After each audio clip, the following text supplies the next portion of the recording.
Ito yung sinasabi ko na tabs niya. Durog na. So talagang hindi na magagamit. Main reasons kung ba't nasisira and nadudurog yung mga midsole ng sapatos natin.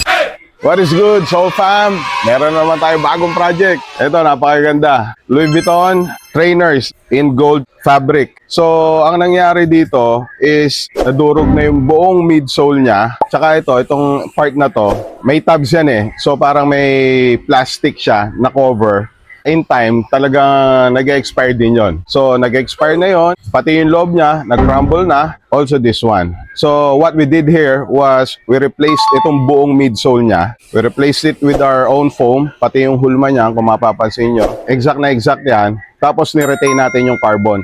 Also, sa outsole, brittle na rin yung part na to, kaya pinelta na rin natin. As you can see here, durog na. Ito yung sinasabi ko na tabs niya. So, may cover yan na tabs, durog na rin siya. Even yung gray part na yan yung pinaka-midsole niya. So, talagang hindi na magagamit. So, main reasons kung ba't nasisira and nadudurog yung mga midsole ng sapatos natin is number 1, humidity. Pag yung mali yung pagkakatago ng sapatos. Number 2, pag hindi mo isinasama sa rotation mo. Once in a while, kailangan natin gamitin yung sapatos para makahinga or makabreathe.